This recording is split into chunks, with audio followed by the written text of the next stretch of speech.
Hello, my name is Dr. Undergrad, and I'm here to talk to you about photosynthesis. How does a plant get energy? Where does this energy come from? This will be answered very shortly. But first, allow me to introduce to you the very egotistical model organism of the plant world, Arabidopsis!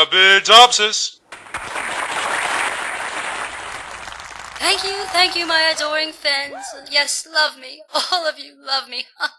I always make time for my fans. Arabidopsis is the model plant because scientists can observe her. They can make assumptions, ideas, and theories based on the model that can be used for other plants. That's right, I speak for my kind. I am the representative of the plant world, the ambassador of apples, the leader of lettuce, the senator of all celery. What goes for me goes for all, as it should, because I'm so important, darlings, you have no idea. Scientists can breed Arabidopsis many times, nurturing the plant from seedling to a fully mature adult in order to obtain optimal conditions. Naturally, they must take care of me. I am the one and only model here. I must be in perfect condition, as I almost always am. Once after all the breeding is done, and Arabidopsis is in perfect condition, she can be used for experiments. Once I'm perfect, I can be used for wait a minute, what? Some experiments may include changing her genes, planting her in harsh, dry conditions and observing her reaction, Who do you think you are? sometimes even irradiating her with gamma rays. The methods of experimentation are I did not limitless. sign up for this. I'm going to sue Oh, here we everyone go. here. Guys, a little help here, What's your please? name? I want your name. Wait, get your filthy forceps off me. Who do you think? Get off me. Let me go. Let me go. Now we're going to plant our model and view photosynthesis. If she remains quiet and behaves, she might not be used for my cell extraction trials. You got it? No, cell extraction trials. I'll be good. Toodles, darlings. Bye-bye.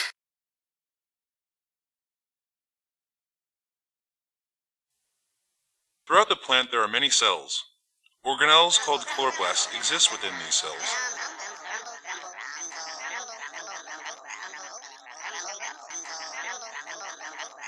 Let's take a look at the basic makeup of one chloroplast. The chloroplast is made up of an outer membrane located on the outermost layer of the organelle, an inner membrane which lies on the interior. The interior space of a chloroplast is called a stroma. Finally, the coiled-like structure is called the thylakoid membrane. Photons are particles of light energy. They come in many wavelengths. Photosynthesis only absorbs the visible spectrum wavelengths, which is approximately 380 nanometers to 750 nanometers. This is also the same wavelength range responsible for color. Chloroplasts mainly capture red and blue photons. Here is a blue photon measuring at approximately 480 nanometers. Here is a red photon measuring at approximately 700 nanometers.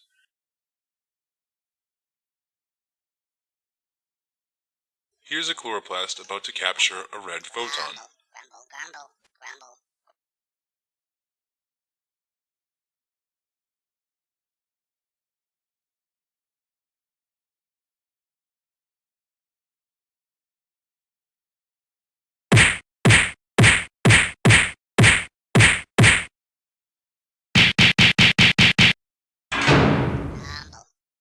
Inside of the thylakoid membrane, the red photon excites the electrons of photosystem 1.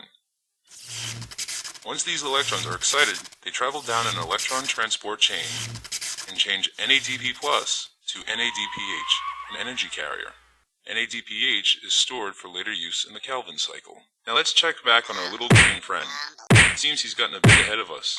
He is now capturing the blue photon.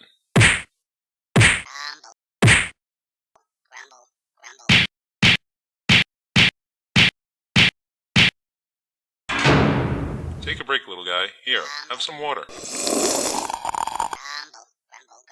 Water molecules inside of the thylakoid membrane are split. The oxygen from H2O is turned into a gas and expelled. The electrons become part of photosystem 2, and the hydrogen ions travel further into the membrane. In photosystem 2, the blue photon excites the electrons, and they too travel the electron transport chain.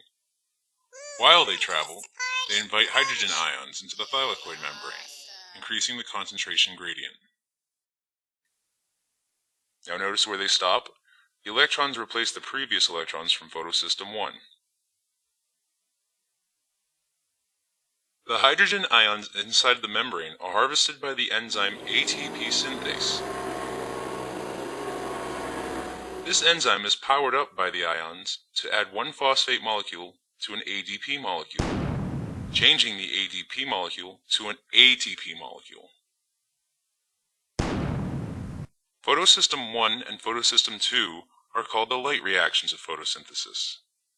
Now, let's move into the dark reactions, otherwise known as the Calvin cycle. 3 carbon dioxide molecules are needed for the Calvin cycle.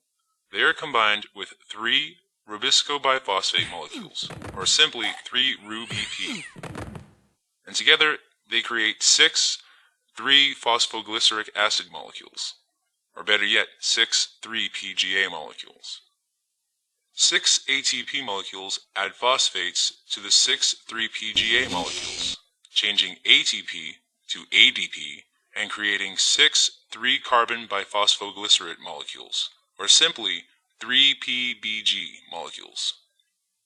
The 6 3-BPG molecules are then reduced by NADPH, changing NADPH to NADP+, and creating 6 glyceraldehyde 3-phosphate molecules, or simply G3P molecules. 1 G3P is saved, while the rest are converted back into 3 Ru-BP molecules by the addition of 3 ATP. The cycle continues, creating a second G3P molecule.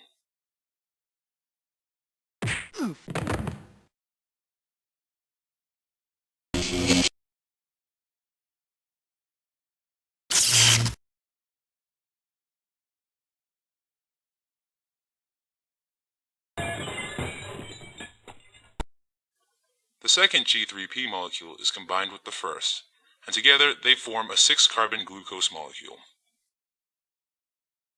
Once the glucose molecule has been produced, the chloroplast sends it to the phloem.